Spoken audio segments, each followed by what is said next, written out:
Hey, I'm Adam Jusko from ProudMoney.com, and in this video we are going to pit the Chase Freedom Unlimited credit card versus the Citi Double Cash card. But before we do that, I'm going to ask you to please subscribe to this YouTube channel if you have not already. And if you have already, I thank you for doing so. So we are going to look at two of the more popular cashback credit cards against each other. If you happen to be trying to decide between the two of them, hopefully this will be helpful to you. With the way they are currently structured, it is actually a pretty interesting comparison. So that's the Chase Freedom Unlimited versus the Citi Double Cash card. Let's start with the Chase Freedom Unlimited. It is a no annual fee Visa credit card that gives you rewards using the following formula. You're getting 5% back on travel purchases that you make through the Chase Ultimate Rewards travel portal. So you have to go through Chase in order to make those travel arrangements, and when you do, you'll get 5% back on those travel arrangements. You'll also get 3% back on dining, both in restaurant and takeout, 3% back at drugstores, and then any other purchases that you make with the card, 1.5% cash back. In terms of a new card holder bonus, as I make this video, pretty lucrative. You can get a $200 cash bonus if you spend $500 with the card in the first 3 months of having it.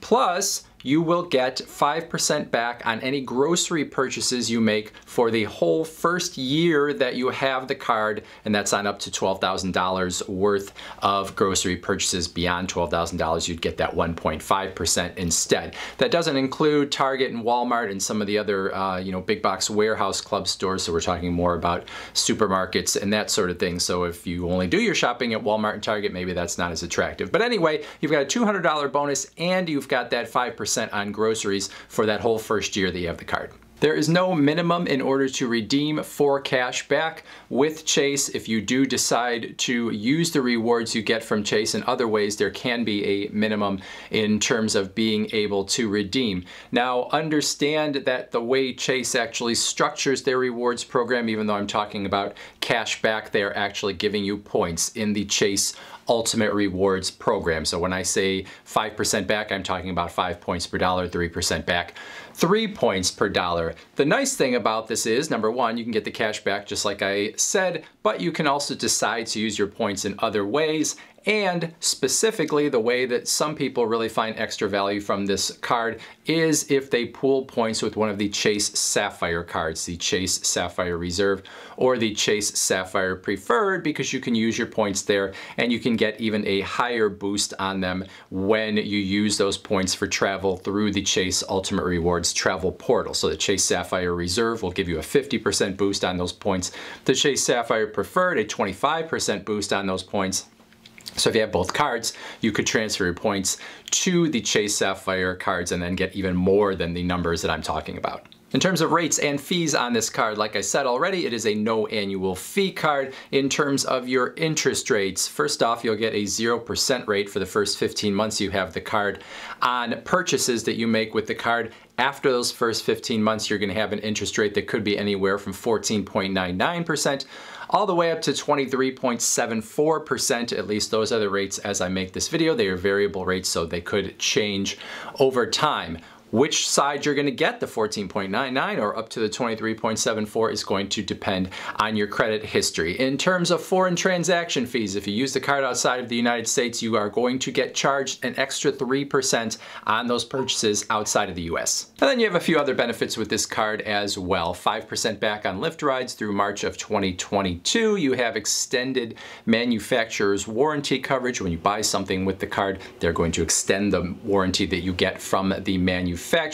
There is trip cancellation and interruption insurance for sickness or weather events that hurt your travel. There is secondary car rental insurance as well. A lot of these things the average card holder is not going to use or is not going to remember to use when the actual thing takes place that this card might actually have the benefit for, but some people really do pay attention to these benefits and find extra value from them. All right, now let's look at the Citi Double Cash card, a no annual fee MasterCard. The rewards you get here, essentially 2% cash back on everything that you buy. No categories to think about, it's just 2% on everything. Now you do get that 2% in a little bit of a confusing way for some people. You get 1% on the front end when you actually make the purchase with the card. You get the other 1% when you have paid off that purchase. So you will get 2% over time once you have paid off the purchases that you make, but they're going to come 1% on the front end, 1% on the back end. No bonus on the Citi Double Cash card,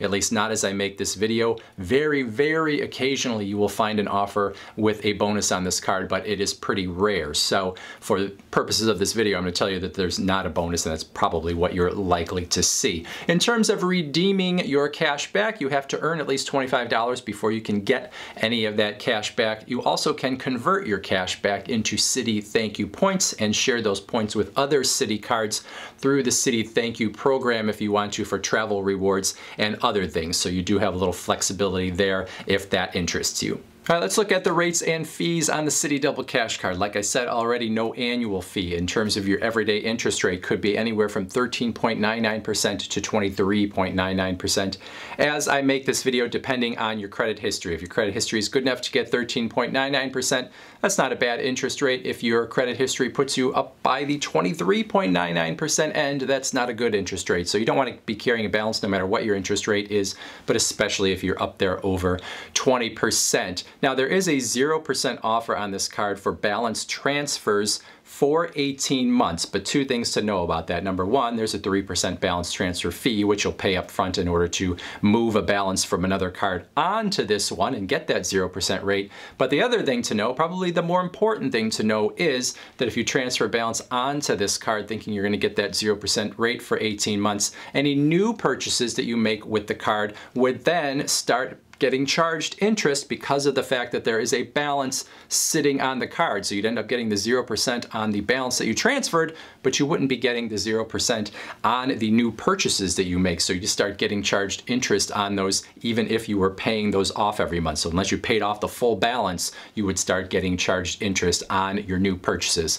Really kind of a sneaky thing that Citi is doing there as far as I'm concerned. 3% foreign transaction fee on this card. You use it outside of the United States, they're going to charge you an extra 3% on those purchases. In terms of extra benefits on this card, you're not going to find a whole lot. You do get a free FICO credit score once a month, the FICO bank card score. That is a nice feature, but many of the other benefits, similar to what Chase has with some of the travel benefits and that kind of thing, Citi basically stripped that out of most of their cards within the last couple years and decided they really were going to focus more on what rewards they were giving you, I guess, instead of having these sort of extras that, like I said, many people don't use. So if that's important to you, you will not like the fact that Citi doesn't have them. If it's not important to you, then you won't care one way or the other. Now, if we compare these two cards side by side, the Citi Double Cash card is a very popular card because of the fact that it gives you that 2% across the board on everything that you purchase. It's very simple to understand, and if you don't care that much about your credit cards,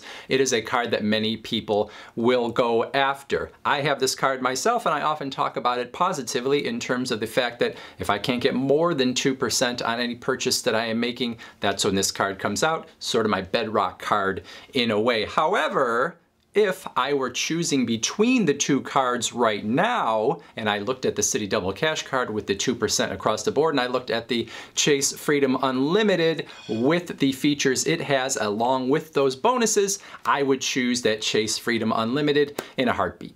And the reason I say that is because even though the Citi Double Cash card is very nice with that 2% flat cash back on everything, when you look at the Chase card as it's structured right now as I make this video with its bonuses and its reward features, once you do the math, it's hard to justify the Citi Double Cash card over the Chase card if you had the option to get either one, unless you spend an awful lot of money on that Citi card and maybe you hold it for a very long time in comparison to the Chase card. All right, so let's run a few mathematical hypotheticals between the Chase Freedom Unlimited and the Citi Double Cash. Now, in order to simplify this, because the Chase card has so much going on in terms of bonuses and sort of extra categories where you can earn more, I actually am going to throw out some of that stuff in order to make the comparison easier to do and to show you that the Chase card is going to pay off for a very long time more than the Citi Double Cash card, even without those things there.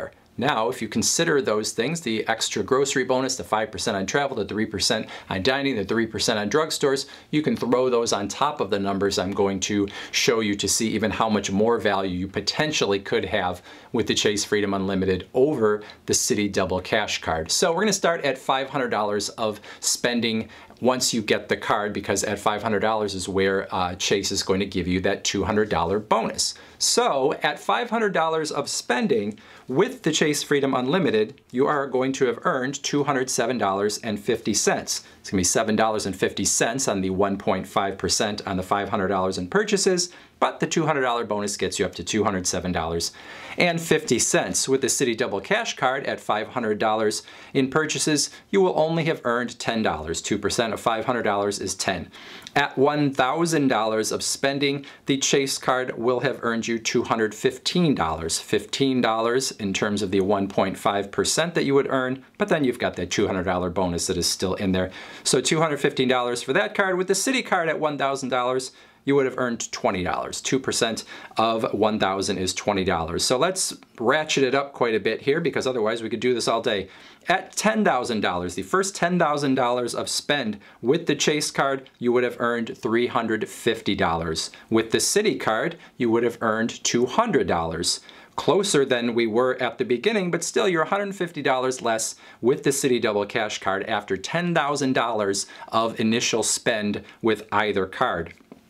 Double it again, $20,000. With the Chase Freedom Unlimited, you would have earned $500. With the Citi Double Cash, $400. So $20,000 spend, still $100 more with the Chase Freedom Unlimited. At $40,000, the Chase Freedom Unlimited will have paid you $800 in rewards, and the Citi card also $800 in rewards. So $40,000 is the first place where you would get to that you would see the Citi Double Cash possibly giving you as much in rewards as the Chase Freedom Unlimited if you were thinking about getting both of those cards at the same time. Now remember, I threw out the 5% on groceries with the Chase Freedom Unlimited. I threw out the 5% on travel. I threw out the 3% on dining. I threw out the 3% on drugstore purchases. So if you got the Chase Freedom Unlimited and you assume that you would spend at least something in those categories, maybe only on dining, maybe you wouldn't even use that Chase Ultimate Rewards portal for travel.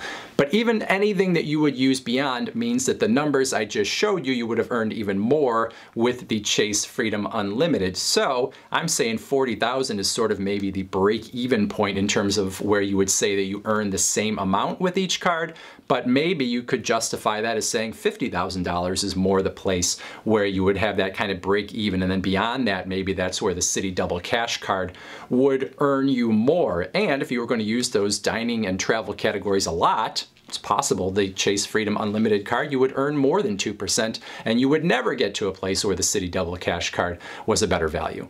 Now, even though those numbers are very impressive for the Chase Freedom Unlimited versus the Citi Double Cash, there obviously is a flaw in my reasoning here, or at least something that I'm sort of leaving out, and that is the fact that you could potentially get both cards. That way you would get all those bonuses and extras from the Chase Freedom Unlimited, but anything that didn't get you those bonuses or extras in terms of the 5% or the 3%, you could just get the 2% from the Citi Double Cash card. So you could hold both of them and you could maximize what you get back overall. However, the whole point of this video is if you are someone that is looking at both cards and deciding which one to apply for today. And so looking at the math, which one to apply for today seems pretty clear that the Chase Freedom Unlimited would be the way to go.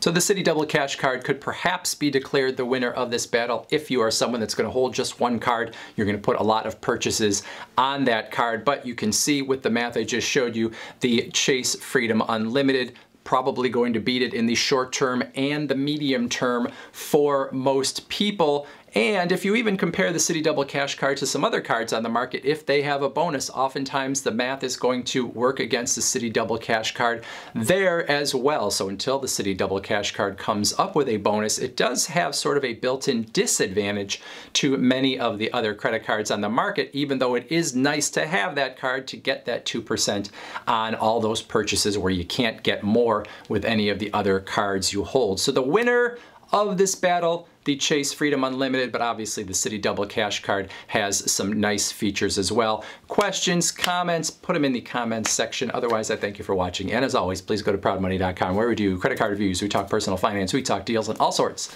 of other fun stuff too. Thanks for watching. Bye.